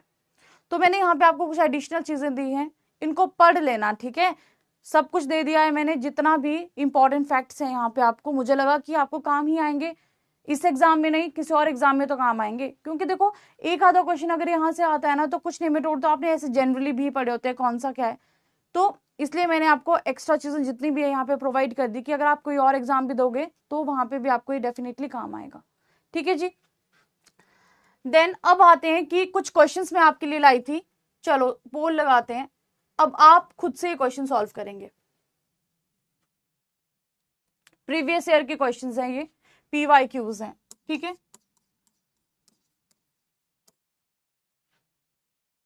हाँ जी बताइए। तो फर्स्ट क्वेश्चन आपकी स्क्रीन पे सामने है, बताओ क्या होगा आंसर।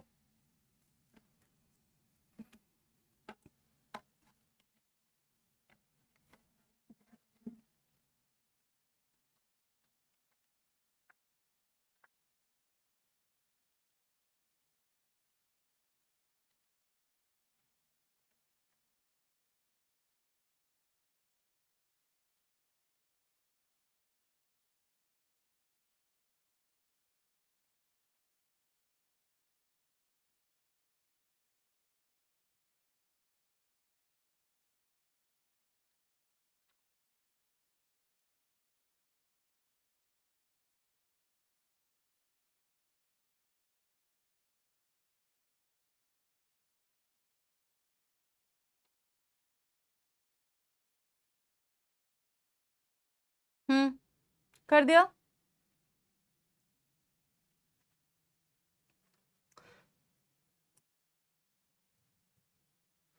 गलत क्यों कर रहे हो भाई, क्या पूछा है, पूछा है कि इंसेक्ट्स एक्सक्रीट करते हैं waste product in the form of uric acid, क्यों? क्योंकि मोस्ट ऑफ द इंसेक्ट्स क्या है, लैंड पे रहने वाले हैं, टेरेस्ट्रियल हैं, तो यूरिक एसिड में क्या होता है, कम पानी लगता है एक्सक्रीशन में, और लैंड वालों के पास तो पानी ऐसे ही कम है, तो बोथ में क्यों जाएगा। चलिए अगला आपके पास में सामने है, तभी मैं खुद नहीं बोल रही कि आप बस खुद पढ़ो क्वेश्चन, खुद समझो और सॉल्व करो। पोल मैंने स्टार्ट कर दिया, इसके बाद बताती हूँ क्वेश्चन, खुद देखो, खुद समझो और फिर मुझे बताओ। तो कंफ्यूज पता नहीं आप क्यों होते हो, समझ नहीं आता मुझे इतने सिंपल क्वेश्चंस में भी। हाँ, टफ में क्या करोगे फिर।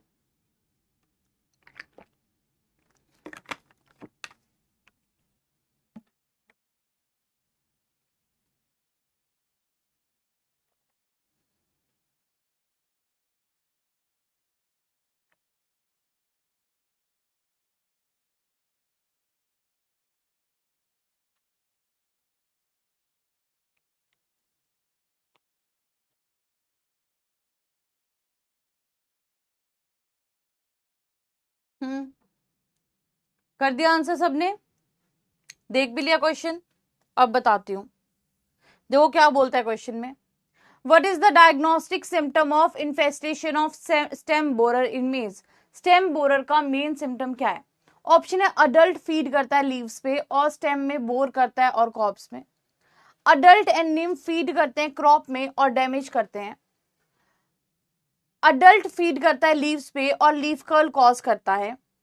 कैटरपिलर फीड करते हैं लीव्स पे और स्पॉट्स कॉज करता है। कैटरपिलर फीड करते हैं स्टेम में और डेड हार्ट कॉज करता है। तो करेक्ट आंसर मुझे लग रहा है ऑप्शन ई। हाँ, क्यों? क्योंकि इसमें क्या होता है, देखो अडल्ट तो फीड कर रहा है लेकिन बोर थोड़े ना करना है स्टेम में, उसमें तो लार्वे जा रहा है ना। अडल्ट एंड नीम्फ क्या करते हैं, फीड करते हैं क्रॉप पे। अभी क्रॉप पे फीड करते हैं लेकिन स्पेसिफिक सिम्टम तो दिया ही नहीं है। अगला क्या है, अडल्ट फीड करता है लीव्स पे और लीफ कर्ल कॉज करता है और डैमेज करता है क्रॉप्स को। लीफ कर्ल का हमने कहा पढ़ा। कैटरपिलर फीड करता है लीव्स पे और स्पॉट्स कॉज करता है, इसका कैटरपिलर तो स्टेम में करता है ना फीड, तो कैटरपिलर फीड करता है स्टेम पे और डेड हार्ट कॉज करता है, इसीलिए करेक्ट आंसर हमारे पास में क्या है, ऑप्शन ई है। ठीक है, जिन्होंने भी ऑप्शन ई बोला है सबका सही है, लास्ट में देखूंगी क्या है। पोल बेटा मैंने पूरा 1 मिनट का लगाया है, एंड तो जल्दी नहीं हो रहा है, 1 मिनट का ही लगाया पूरा। चलिए, इंसेक्टिसाइड एल्डी कार्ब एंड फोरेट का क्या मोड ऑफ एक्शन है, बताओ। देखो क्या होगा, खुद देखो क्वेश्चन, खुद सॉल्व करो, फिर देखते हैं क्या होगा।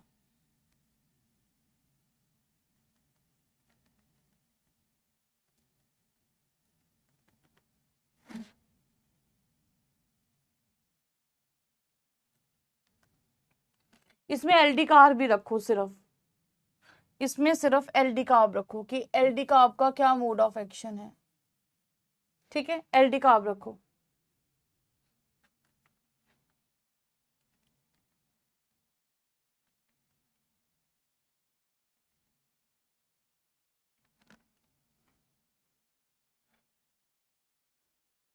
कॉन्टेक्ट है, नॉन सिस्टेमिक है, सिस्टेमिक है, क्या है।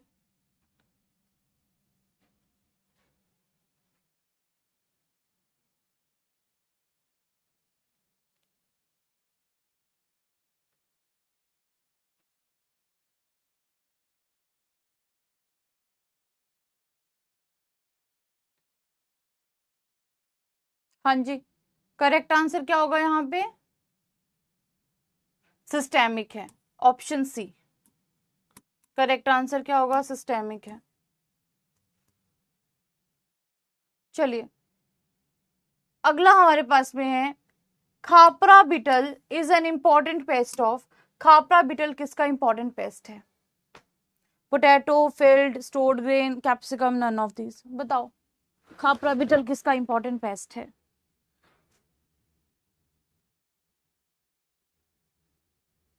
पोल चल रहा है, खुद क्वेश्चन अटेम्प्ट करो ताकि आपको पता चले क्वेश्चंस का, है ना। हर बार मैं बताऊंगी एग्जाम में थोड़ा ना बेटा, मैं बताऊंगी आपको आके। तो थोड़ा सा खुद को भी प्रैक्टिस होनी चाहिए ना आपको।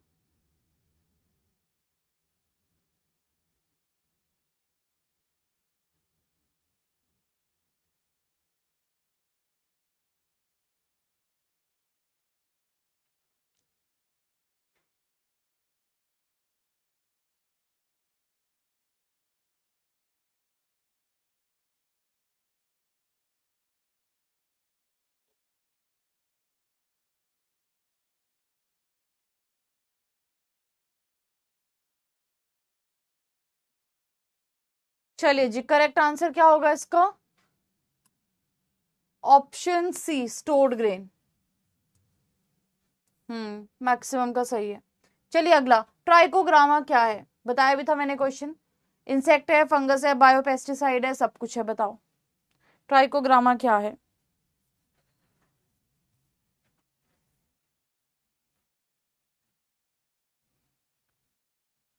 तो बेटा ये क्वेश्चन इतने बड़े तो है नहीं है कि इनको, चलो ठीक है, जिसकी लेंथ बड़ी है उसको टाइम लगेगा पढ़ने में, उससे ज्यादा तो आपका क्वेश्चन तो छोटे ही है ना, डायरेक्ट क्वेश्चंस है। चलो कोई बात नहीं, पोल की टाइमिंग बढ़ा देती हूँ अगर ऐसा है तो। बताओ ट्राइकोग्रामा क्या है? इंसेक्ट है, फंगस है, बायोपेस्टिसाइड है, ऑल ऑफ दिस है, नन ऑफ दिस, क्या होगा?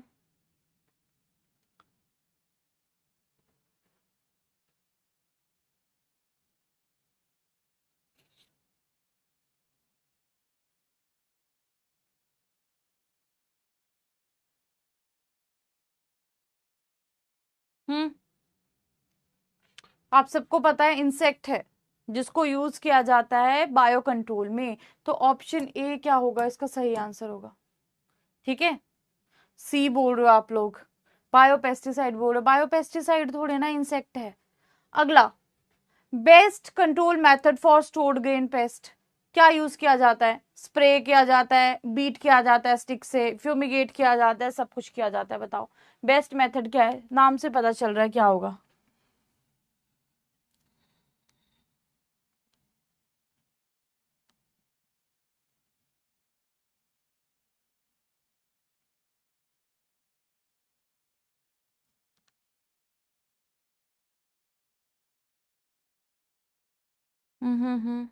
अच्छा एक मिनट रुको, बायोपेस्टिसाइड किया था आपने पिछले का answer? Okay, just a minute. अच्छा इसका आंसर कर लेते हैं। करेक्ट आंसर है इसमें फ्यूमिगेशन, ऑप्शन सी इसमें सही आंसर होगा। ठीक है, इस वाले का क्या किया था? पिछले वाले का बायोपेस्टिसाइड भी है, इंसेक्ट भी है, दोनों है, बोथ आना था, इसमें ऑप्शन सही नहीं दिया है, बोथ ए एंड सी। ठीक है, चलो इसको रहने देते हैं क्वेश्चन को, पिछले वाले को। चलिए अगला है, BT cotton protects the cotton crop from which insect? चलो बताओ, बीटी कॉटन किसके लिए यूजफुल है? White fly, jassids, leaf hopper, ball worms, या ऑल ऑफ दीज? हाँ जोश में ऑल कर दिया। वॉस्प है, इंसेक्ट है ना, और बायोलॉजिकल पेस्टिसाइड भी है, तो इसका बोथ होना था। चलो कोई बात नहीं।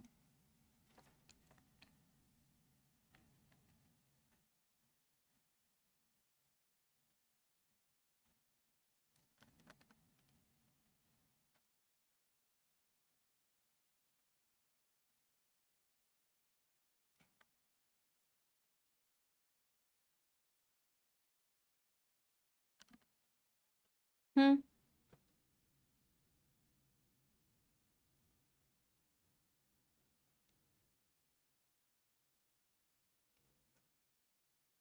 चलिए करेक्ट आंसर क्या होगा? ऑप्शन डी, बॉल वर्म्स के लिए यूज किया जाता है ना, हमने पढ़ा था बीटी को लेपिडोप्टेरन्स के। चलिए ठीक है, बढ़िया, सबका सही है मैक्सिमम का। ओके, सो आज हमने क्या पढ़ा अल्टीमेटली?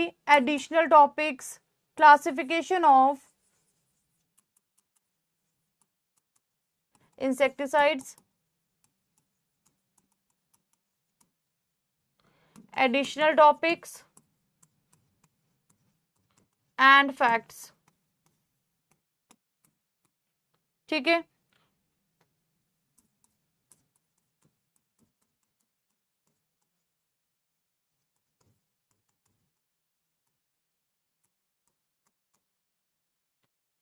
चलिए हाँ जी बताओ। ठीक है, तो हमने आज कवर कर लिया पूरा एंटो, और सब कुछ हमारा इसमें अब ओवर हो चुका है। अब बताओ अगर कोई डाउट है या कुछ भी ऐसा है, कुछ चीज याद नहीं हो रही है तो बताओ। हम्म बताओ। अच्छा क्या बोल रहे हैं कि मैम थोड़े और क्वेश्चंस करवा दो, स्टोरेज पक्का पढ़ के आयो इसलिए बोल रहे हो, चलो करवा देते हैं।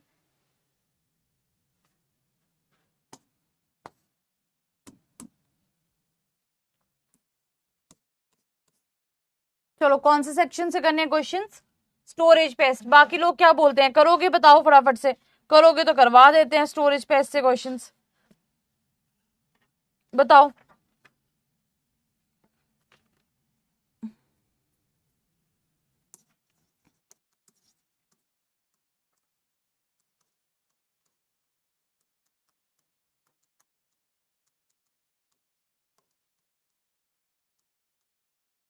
इनमें से कौन सा सेकेंडरी पेस्ट है स्टोरेज का?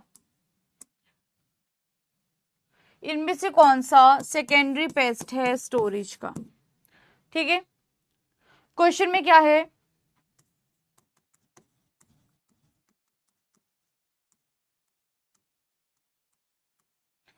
सिटोफिलस ओराइजे, ट्राइबोलियम कैस्टेनियम, ठीक है, ट्राइबोलियम कैस्टेनियम, देन स्टिगोबियम पेनिसियम, स्टिगोबियम पेनिसियम एंड सीटोट्रैगा, सीटोट्रैगा सीरियलेला। चलो बताओ क्या होगा, ए बी सी या डी? लो पोल का टाइम भी बढ़ा दिया। 4 ऑप्शंस हैं, ठीक है, पांचों इग्नोर करना। 4 ऑप्शंस में से बताओ क्या होगा।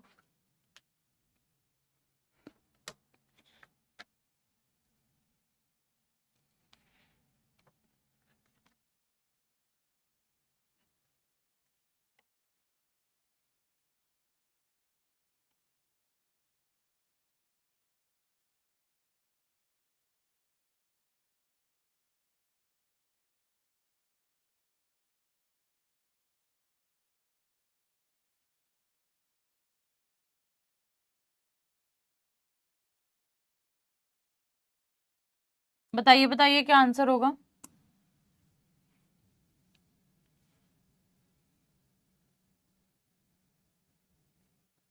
कर दिया सबने अटेम्प्ट आंसर? कर दूं पोल स्टॉप भाई, बताओ। देखो पहला दिया है सिटोफिलिस ओराइजे, जिसका मतलब है हम बात कर रहे हैं राइस वीविल की। दूसरा दिया गया है ट्राइबोलियम कैस्टियम, जिसकी मतलब है हम बात कर रहे हैं राइस फ्लावर मॉथ की। तीसरा दिया गया है स्टिगोबियम पेनिसियम, मतलब कि ड्रग स्टोर बीटल की बात कर रहे हैं। लास्ट दिया गया है सिटोट्रैगा सिरिलेला, दैट मीन्स हम एंगोमोइस ग्रेन मॉथ की बात कर रहे हैं। तो इनमें से अगर हम प्राइमरी पेस्ट को देखेंगे तो प्राइमरी पेस्ट हमारे पास में क्या है, ये भी प्राइमरी है, ये भी प्राइमरी है, ये भी प्राइमरी है, ये सेकेंडरी है। ऑप्शन बी हमारा सही है। वेरी गुड, सब लोग पढ़ के आए, 85% लोगों का आंसर सही है। गुड गुड गुड, इतना इंटरेस्ट आ गया आपको है। चलिए अगला क्वेश्चन।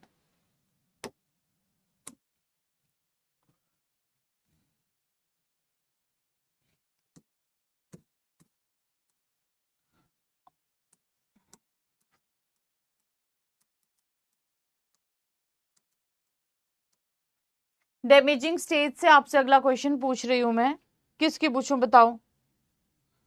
ऑफ किसकी पूछें? सीटोट्रैगा की पूछ लेते हैं। सीटोट्रैगा सीरियलेला।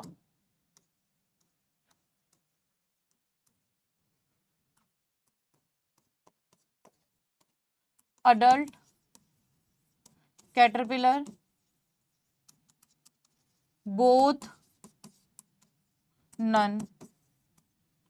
चलो बताओ, पोल लगा देती हूँ, बताओ।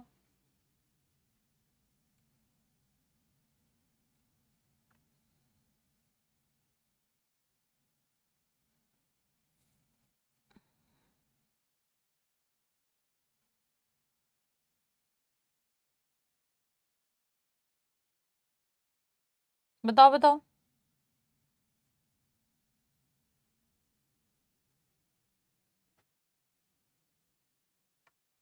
क्या होगा आंसर? कुछ सेकंड में आंसर हो जाना चाहिए इस चीज का।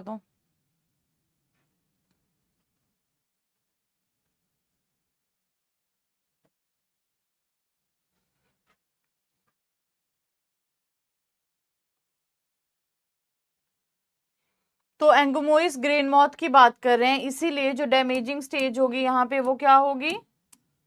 Option B, caterpillar. हाँ जी, ठीक है। अगला आपके लिए यही क्वेश्चन है। अच्छा, चेंज कर देती हूँ, चलो।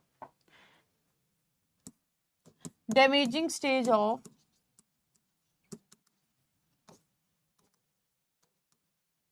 राइजोपरथा डोमिनिका। ऑप्शंस हैं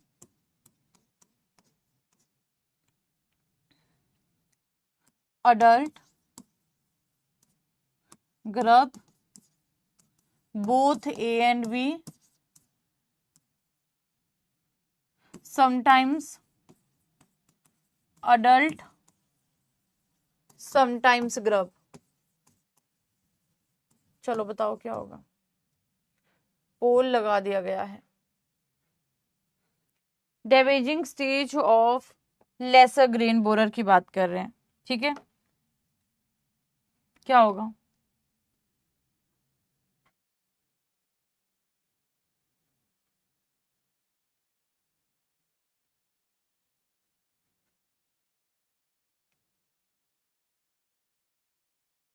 हम्म,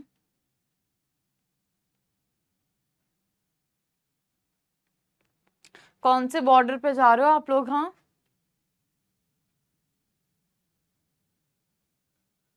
चलिए बताइए क्या आंसर होगा। Damaging stage of lesser grain borer Rhyzopertha dominica, बताइए क्या आंसर होगा।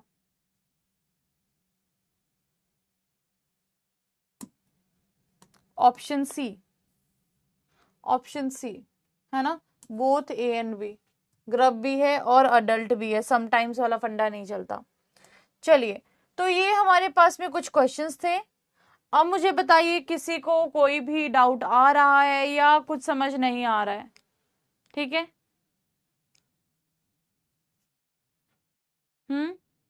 कौन सी आर्मी के भाई? मुझे नहीं पता कौन किसकी बात कर रहे हो आप हैं। क्लियर करके लिखो, मुझे कुछ समझ नहीं आ रहा क्या बोल रहे हो। चलिए, सो बताओ अगर किसी को कुछ समझ नहीं आया है या सब्जेक्ट पढ़ के कैसा लगा ये बताइए। अच्छा, एक पोल कर लेते हैं और।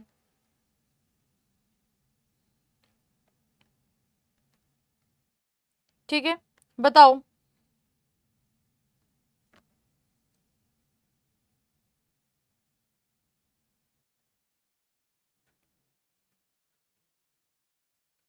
क्यों भैया, ऐसा क्या हो गया?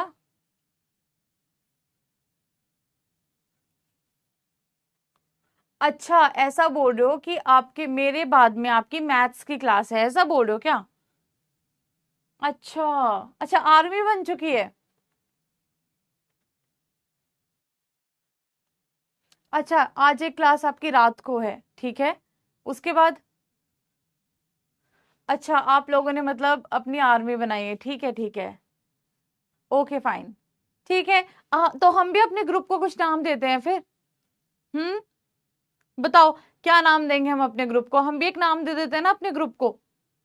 चलो, बहुत दिन हो गए, 3 सब्जेक्ट्स हम कवर कर चुके हैं, बताओ क्या नाम रखा जाए अपने ग्रुप का। बताओ बताओ, जो आप बोलोगे, जो सबसे बढ़िया नाम लगेगा वो हम रख देंगे। 3 सब्जेक्ट्स हम लोग साथ में पढ़ चुके हैं, प्लांट पैथोलॉजी, सीड साइंस और एंटोमोलॉजी। अच्छा, वो सब बोलते हैं कि आप सब हमारी विजेस आर्मी हो। चलो, अब आप लोग बताओ कि हम अपने ग्रुप का नाम क्या रखें। ऐसे तो नहीं चलेगा, सबने अपने ग्रुप का नाम रखा है, हम भी अपने ग्रुप का नाम रखेंगे। ठीक है, जो मेरा और आपका ग्रुप होगा। हाँ जी, बताओ। कद्दू ग्रुप? ये कैसा नाम है भाई? अच्छा, एक बोल रहे हैं प्लांट के डॉक्टर। चलो देखते हैं, एफिड वॉरियर्स। चलो आने दो नाम अभी, फिर सहमति से देखते हैं। चलो ठीक है, कोई बात नहीं, एक देख लेते हैं। अभी हमारे पास टाइम है, सिलेबस भी खत्म हो गया है। चलो, हमारे ग्रुप का नाम क्या होगा?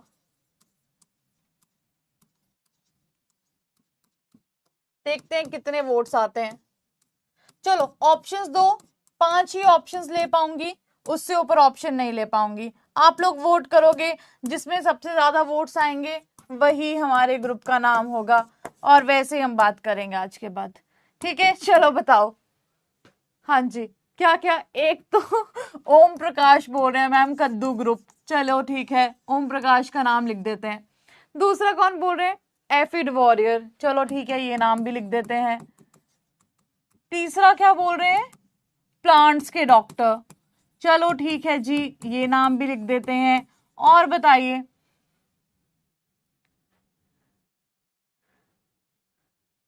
और बताओ भाई, 2 ऑप्शन तो दिए ही नहीं। अच्छा, एक बोल रहे हैं पैथोलॉजिस्ट, एंटोमोलॉजिस्ट भी तो हैं, दोनों ही थोड़े ना है। पैथो एंटोलॉजिस्ट लिख देते हैं इसको, पैथो एंटोलॉजिस्ट, ठीक है, बोथ कर देते हैं कंबाइन। हाँ जी बताओ, एक बताओ और नाम, अभी भी 4 ही ऑप्शन हुए। इतने सारे बच्चों, इतने सारे बच्चों से 5 नाम पूरे नहीं हो रहे हैं। हाँ बताओ, एक नाम और बताओ, हिंदी का नाम बताना अब कोई, ठीक है, हिंदी का नाम बताना कोई, फटाफट बताओ। इतने सारे बच्चों, 5 नाम आपसे मिलके नहीं दिए जा रहे हैं कि अपने ग्रुप का नाम क्या रखा जाए। 5 नाम नहीं दे पा रहे आप लोग, सोच लो। हाँ बताइए। एक तो मेरे दिमाग में भी नाम है, वैसे आप लोग कूदते तो रहते हो है ना, अगर आपको पढ़ाई करने के लिए बोला जाए तो एकदम से ज्यादा पढ़ा दिया जाए, नहीं मैम बस अब नहीं हो रहा है ना, कुछ भी हो। चलो एक नाम मैं लिख देती हूँ, हॉपर्स, जो यहां से वहां कूदते रहते हैं ना, तो हॉपर्स। चलो ठीक है, अब 5 नाम पूरे हो गए हैं, वोट कर देती हूँ।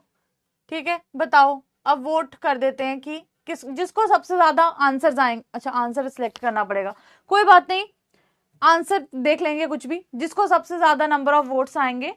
अच्छा एक कीट जगत भी आया, चलो एक यहाँ पे लिख देते हैं कीट जगत, ठीक है, चलो कोई बात नहीं, ठीक है, इसको थोड़ा सा ऐसे हिंदी कर देते हैं इसकी, चलो कोई बात नहीं। अब जो आप बोलोगे वो नाम, ठीक है।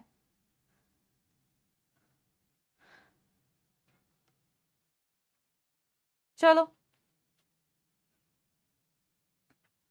देखते हैं।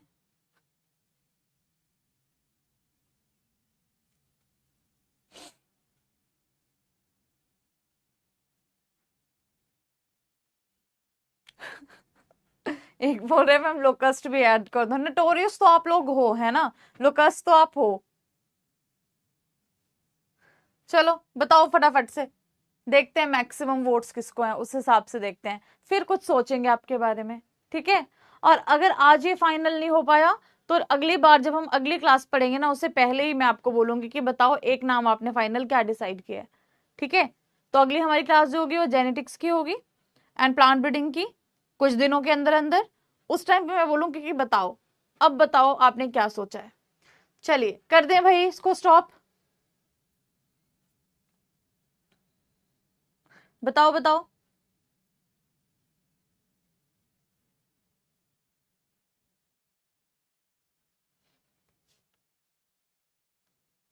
चलिए स्टॉप कर देते हैं, अब देख लेते हैं कुछ भी, चलो ए पे टिक कर देते हो ऐसे रैंडमली। अरे टाई ही कर दिया, हॉपर्स। अच्छा सब लोग हॉपर्स बोल रहे हैं, चलो एक लास्ट कर लेते हैं,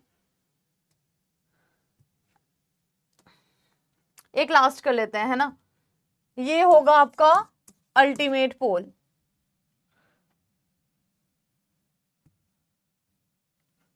चलिए फर्स्ट इज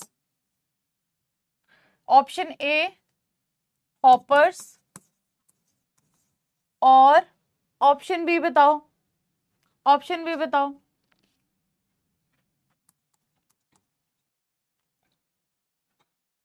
हम्म, बताओ क्या दिया था आपने एक ऑप्शन, पीबी टॉपर्स, ठीक है, चलो, या अचीवर्स, कुछ भी समझ लो। चलिए अब पोल कर देते हैं फाइनल, ए ऑप्शन के लिए थम्स अप, बी ऑप्शन के लिए थम्स आउट, थम्स डाउन, ठीक है। चलो बताओ, फटाफट करना है ना, टाइम होने वाला है।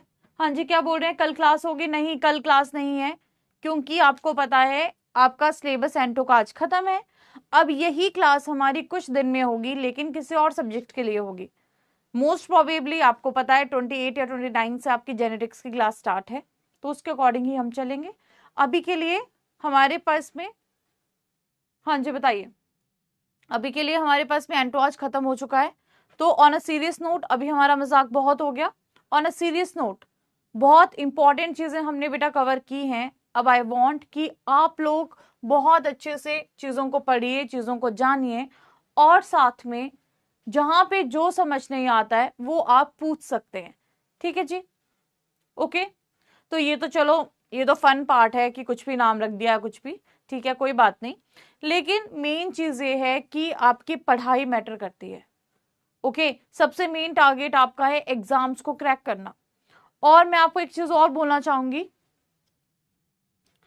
स्टॉप कर देते हैं पोल को। अच्छा, 60% लोग बोल रहे हैं हॉपर्स, चलो ठीक है जी, हॉपर्स ही बन लो आप, ठीक है, ओके। लेकिन हॉपर ही नहीं रहना है, स्टेबल बनना है ना, स्टेबल बनना पड़ेगा आपको। स्टेबल क्यों बनना पड़ेगा? क्योंकि आपको एग्जाम को क्रैक करना है, कूदते ही नहीं रहना है। ठीक है, तो कोई बात नहीं, किसी और दिन चर्चा करेंगे हम इस नाम पे। ठीक है, अभी के लिए हॉपर्स बने रहो, लेकिन बाद में स्टेबल बनना है। ठीक है, एक जगह पे रहना है और एक जगह पे पढ़ना है। देखो, एग्जाम्स की अगर हम बात करते हैं, आई नो आप में से बहुत सारे बच्चे ऐसे हैं जिसका एम है कि IBPS AFO ही क्रैक करना है। बहुत सारे ऐसे हैं, सब लोग इनफैक्ट ऐसे हैं जो इसी एग्जाम को टारगेट कर रहे हैं। लेकिन एक चीज का ध्यान रखना कि आप इस एग्जाम को दो, डेफिनेटली दो, आपको एक्सपीरियंस मिलेगा, आप पढ़ोगे, तैयारी भी कर रहे हो, सब बढ़िया होगा। लेकिन अगर और भी एग्जाम्स आपके आते हैं ना, सब एग्जाम्स को देना। एग्जाम्स देके आपको एक्सपीरियंस मिलता है, और जब आप क्वेश्चंस को अटेम्प्ट करते हो बाकी के एग्जाम में भी, और अगर अच्छे क्वेश्चंस आते हैं तो कॉन्फिडेंस आता है। अगर कोई पेपर अच्छा नहीं भी जाता है तो आपको ना वहां से एक थोड़ा सा मोटिवेशन किस तरह से मिलता है कि मुझे अब किस टॉपिक पे फोकस करना है, या क्या मुझे ज्यादा पढ़ना है, कौन सी चीज ऐसी थी जो मैं आते हुए भी करेक्ट नहीं कर पाया, राइट। और दूसरी चीज क्या होती है, अगर पेपर अच्छा चला जाए तो आपका कॉन्फिडेंस लेवल डेवलप होता है कि नहीं, मैं पढ़ रहा हूँ, कहीं ना कहीं मुझे अच्छा लग रहा है। तो एग्जाम सारे दो, जो जो आप एग्जाम दे सकते हो उन एग्जाम्स को दो। आपको पता चलेगा कि क्या एग्जाम का पैटर्न रहता है, कैसे एग्जाम देना है, कौन से टॉपिक मुझे लगता था मुझे आते हैं लेकिन पेपर में मैं गलत कर आया, बहुत सारी चीजें समझ आती है। और जो आप एक्सपीरियंस करते हो वो एक्सपीरियंस से ही आप समझते हो चीजें। ठीक है, ओके।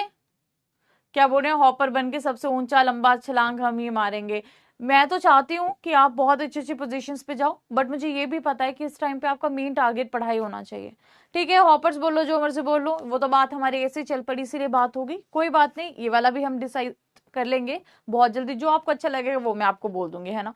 मेरी तरफ से आप ऑफिसर्स बनने चाहिए, सिंपल सी बात। क्योंकि आप लोग इतनी प्रिपरेशन कर रहे हो, इतनी मेहनत कर रहे हो, और बाकी बस पढ़ते रहो।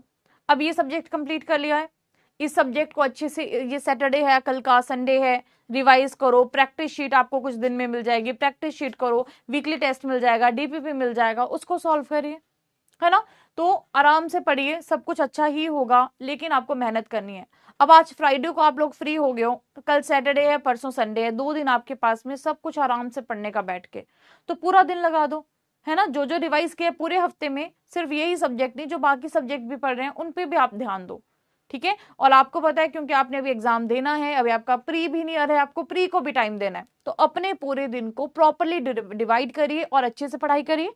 हाँ, कुछ दिन हम नहीं मिल पाएंगे क्लासेस में, अभी हम मिलेंगे अगली क्लास में, लेकिन जब तक हम आपको नहीं मिल पा रहे हैं तब तक आप हमसे कनेक्टेड रहिए।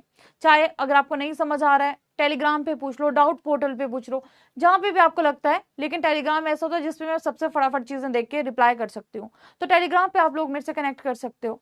ठीक है, तो कनेक्टेड रहिए, सिंपल सी बात है, कनेक्टेड रहो। जहां पे जो लगता है, वैसे जो भी डाउट आते हैं तो आप वहां पे सॉल्व कर सकते हो।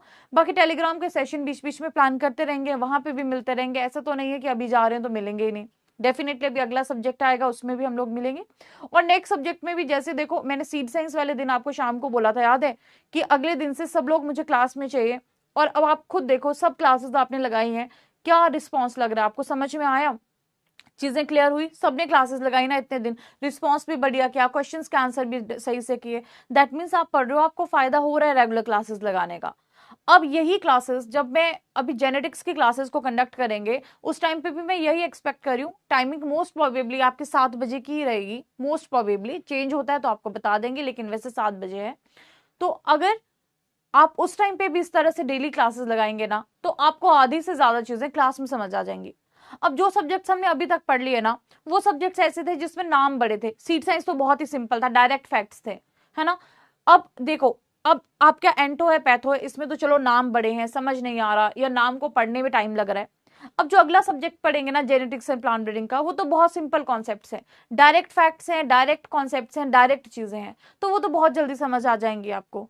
कुछ हाँ कुछ कॉन्सेप्ट्स ऐसे हैं जो थोड़े डेप्थ में हैं, कुछ क्रॉसेस हैं जो डेप्थ में है, कोई बात नहीं, वो भी हम कर लेंगे। इतना सब कुछ किया है, ये भी हम सब कुछ कर लेंगे, ठीक है, कोई बात नहीं, सब होगा, रिवीजन भी होगा, सब कुछ बढ़िया होगा। आप लोगों को बस मेहनत करनी है और अपनी पढ़ाई पे ध्यान देना है, ठीक है, सब कुछ बढ़िया होगा। अब देखो, आपने इतने अच्छे इतने मेजर सब्जेक्ट्स निकाल लिए, तो वो वाले सब्जेक्ट्स भी आप आराम से पढ़ लोगे, ठीक है। यही होता है ना कि जब आप टफ सब्जेक्ट्स को पहले पढ़ लेते हो, तो आपको बाकी चीजें बिल्कुल ईजी लगने लग जाती हैं। तो अच्छे से पढ़ो, आराम से पढ़ो, आपको पता है आपके बाकी सब्जेक्ट्स भी इंपॉर्टेंट है, प्री भी क्लियर करना इंपॉर्टेंट है, तो टाइम को डिवाइड करना शुरू कर दो, ठीक है। हाँ, बहुत सारी चीजें आपने देखो, सेल साइकिल पढ़ी होगी, सेल की थ्योरी पढ़ी होगी, उसके अलावा मियोसिस पढ़ा होगा, माइटोसिस पढ़ा होगा आपने, कुछ आपकी जो मास सिलेक्शन है, प्योर लाइन थ्योरी है, सिंगल सीड डिसेंट मेथड है, वो सारे आपने कहीं ना कहीं पढ़े होंगे, तो वो आपको जल्दी भी समझ में आएगा, तो वो हम थोड़ा जल्दी भी कवर कर पाएंगे। इसमें तो क्योंकि टाइम 1.5 घंटा था, उसकी वजह से थोड़ा सा 1-2 दिन एक्स्ट्रा लेने पड़े, लेकिन उसमें तो बहुत जल्दी कवर हो जाएगा आराम से सब कुछ, तो कोई टेंशन नहीं लेनी है, आपको सिर्फ पढ़ाई पे ध्यान देना है, बाकी सब संभालने के लिए हम लोग हैं, आपको सिर्फ पढ़ाई पे ध्यान देना है, ठीक है जी। इसी नोट के साथ अब कुछ दिन क्योंकि हम नहीं मिल पाएंगे, तब तक के लिए मैं चाहती हूँ आप लोग पढ़ते रहो, रेगुलर रहो चीजों को लेके, और अच्छे से अपनी प्रिपरेशन करिए, ठीक है जी। थैंक यू सो मच, बहुत अच्छा लगा आपको पढ़ा के, क्योंकि बहुत टाइम हो गया आपको पढ़ाते पढ़ाते, तो ऑटोमेटिकली आप लोगों के नाम भी याद हो गए, आपसे बातचीत भी अच्छी खासी हो गई, तो कोई बात नहीं, अभी हम जल्दी ही मिलेंगे कुछ दिनों के बाद में। तब तक के लिए थैंक यू सो मच, अपना ध्यान रखो, अपनी हेल्थ का ध्यान रखो, और अपनी पढ़ाई का ध्यान रखो, ठीक है जी। Okay, thank you so much, take care, and जल्दी मिलेंगे। फाइन, ठीक है जी, कर दें क्लास। अच्छा, लीडर बोर्ड, चलो आपको दिखाई देते हैं जाने से पहले leader board, just a minute. चलिए, थ्याग 9 करेक्ट है, क्योंकि एक तो आपको पता है वो मेरे से गलती से टिक हो गया था एक, है ना। चलिए, सो करेक्ट आंसर, ठीक है, 9 आपके ठीक है, आपके 8 ठीक है, आपके 7 ठीक है, ठीक है जी, बढ़िया है, सब कुछ बढ़िया है, कोई बात नहीं, बस आप पढ़ाई पे ध्यान दो, कुछ नहीं है, ठीक है। चलो बच्चे, बुरा, I miss you for some days, ठीक है, I will also miss you for few days. चलिए, थैंक यू सो मच, अब मिलेंगे नेक्स्ट क्लास में।